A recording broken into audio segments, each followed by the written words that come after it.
officials in British Columbia have reported that 45% of those positive for the virus have now recovered.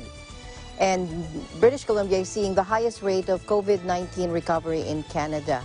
British Columbia was one of the first to see the rise in cases and has also switched up its testing. We have more updates coming in from our EBC correspondent, Jeanette Duazo. Jeanette.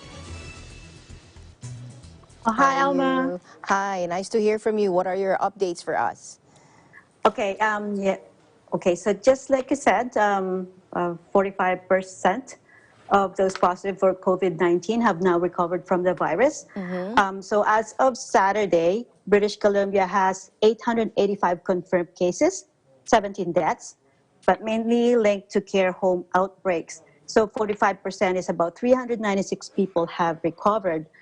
But that is in part because British Columbia has chosen to determine who no longer has the virus differently than other provinces seeing the lion's share of cases, such as Ontario, Alberta, and Quebec.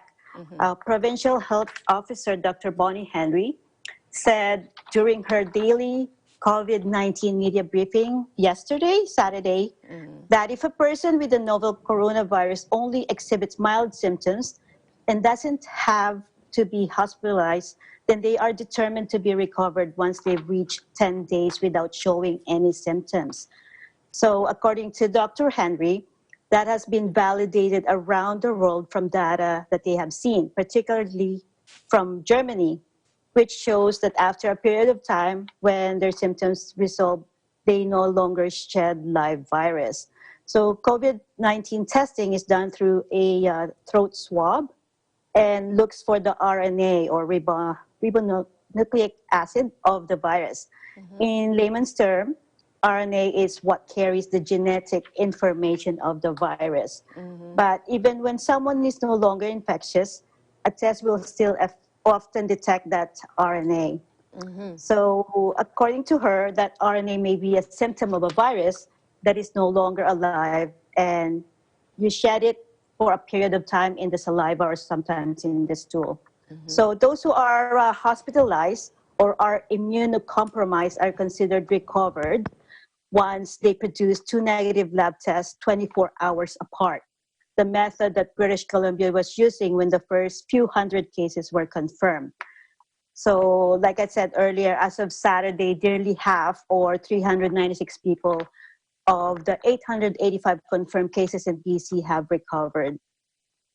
So meanwhile, in other provinces, they have, like in Ontario, they have reported 8 cases as resolved, and with 1,126 active confirmed cases and 18 fatalities.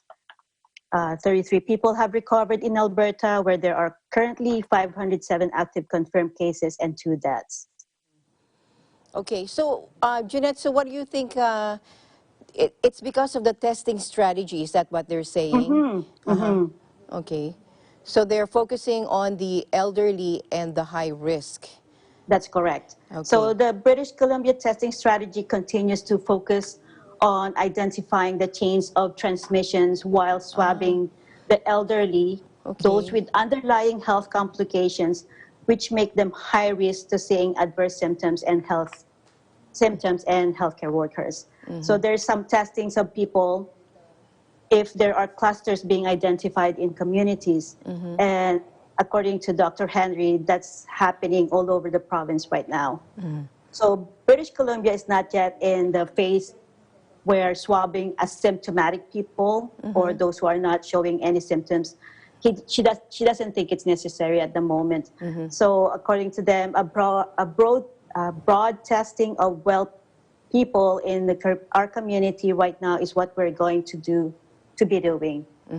Not what we are going to be doing.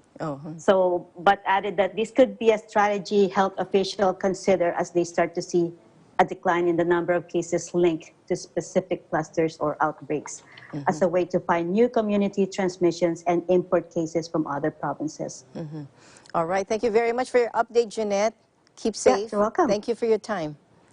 Yeah, you're welcome. And this is Jeanette in Victoria, British Columbia. We live in interesting times.